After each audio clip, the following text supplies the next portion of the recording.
You might recognize the name Cory Briggs. The San Diego attorney has made headlines for filing lawsuits against developers and municipalities, including San Diego. Now he wants to be San Diego's next city attorney. Here to tell us more about his campaign to replace Mara Elliott is Cory Briggs. Welcome. Hi, thanks for having me. So why do you want to be San Diego's next city attorney? The city attorney's office has been turned into a politics shop. We need to get it back to running as a straight up objective law firm that provides a support role to the mayor and the city council. Right now, the city attorney's office practices in politics disguised as lawyering. That's not good for taxpayers, it's not good for voters, it's not good for accomplishing what the mayor and the city council set out to accomplish for the people who get them elected into office. I want to fix that. I want to take the office back to being just a straight up regular law firm that gives the best possible advice to the mayor and the city council so that they can go out and do what they got elected to do. After being a frequent challenger of the city of San Diego, do you feel that you could offer politics-free advice? Yeah, look, the reason that my clients have hired me to sue the city on occasion, to sue other government agencies, is because politics is what's driving these decisions as opposed to being supported based on good legal advice. Right? When you have the city attorney influencing the decisions because he or she is politically motivated, the mayor and the city council end up making bad decisions because they're getting political advice from lawyers. What we need are the lawyers to be giving good legal advice so that the politicians are not getting the taxpayers in hot water in the first place. There's a right way and a wrong way to do things, and our current city attorney frequently tells the city council and the mayor how to do it incorrectly because it's politics driven. Once we get back to making decisions based on the law, just a straight up reading, giving straight legal advice, they can make the decisions. Do you think that that could possibly be a black eye during this campaign? How would you explain that to potential voters? The proof is in the pudding. My clients sue, they win cases. The judges look at it, the judges conclude that they did the right thing, that they provided a public service, and the judge approves the attorney's fees. That's all part of the way the system works.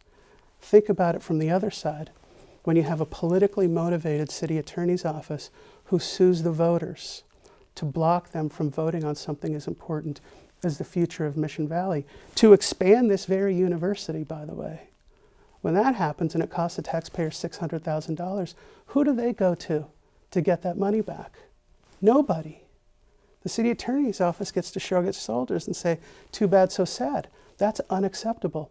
I don't have that luxury in private practice, and I bring that ethic of putting the client first to the city attorney's office. And of course, to be fair, we will reach out to the city attorney's office and ask Mara Elliott for a response. Yeah, good.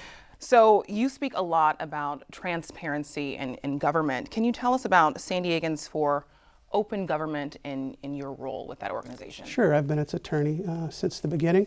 It's filed a lot of lawsuits against government agencies to make sure that the public gets all of the information to which it's entitled. Frequently, as I'm sure you know, the government stonewalls and doesn't like to turn over documents. And so we've had to file a number of lawsuits to make sure that those documents were released. And we should disclose that your organization has filed a lawsuit against our media partner, iNewsSource, and KPBS via San Diego State University, which holds our license. The lawsuit came after a series of investigative reports that outlined your ties to nonprofits. What would you say to critics who believe your intention is to benefit financially from these nonprofits by suing and then settling? Well, so two things. Number one, you should make sure your audience also knows that I wasn't involved in that lawsuit. I have nothing to do with it. Not involved. That should be reported as well. So I can't comment on it, just not a participant in it. The question about whether I benefit from filing lawsuits, I'm a lawyer. I represent clients. I get paid for doing a good job for them. If I'm in the city attorney's office, I'm going to represent the city, acting through the mayor and the city council with the same vigor, with the same integrity, with the same experience and education that I bring to my private clients. Here's the difference between private and public lawyers.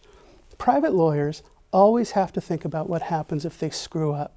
Because if they screw up, two things could arise. Number one, the client could lose a lot of money, and number two, the lawyer could get sued for malpractice.